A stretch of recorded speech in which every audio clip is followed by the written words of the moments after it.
তো তুমি 7 দিন সময় দিচ্ছি, 7 দিনের মধ্যে ইংলিশ পড়াটা দিবি, না হলে তোর আর পড়াতে আমি আসবো না, ঠিক আছে? তোর হাতে 7 দিন সময় আছে, শুধু 7 দিনের মধ্যে পড়াটা যদি না দিস আর তুই আমার মুখ দেখাবি না, যা বেরো। দিন সময় দিল, 7 দিনে কি আমি পারবো ইংলিশ শিখতে? দেখি ফোনে ফোনে যদি একটু পারি, চেষ্টা করে দেখি।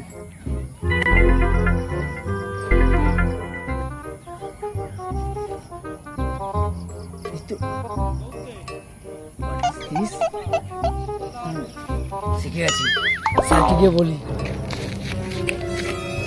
স্যার আমি শিখে গেছি।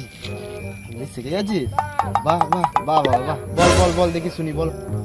Sir, what is this? লাগাতে গিয়ে ফিনিশ।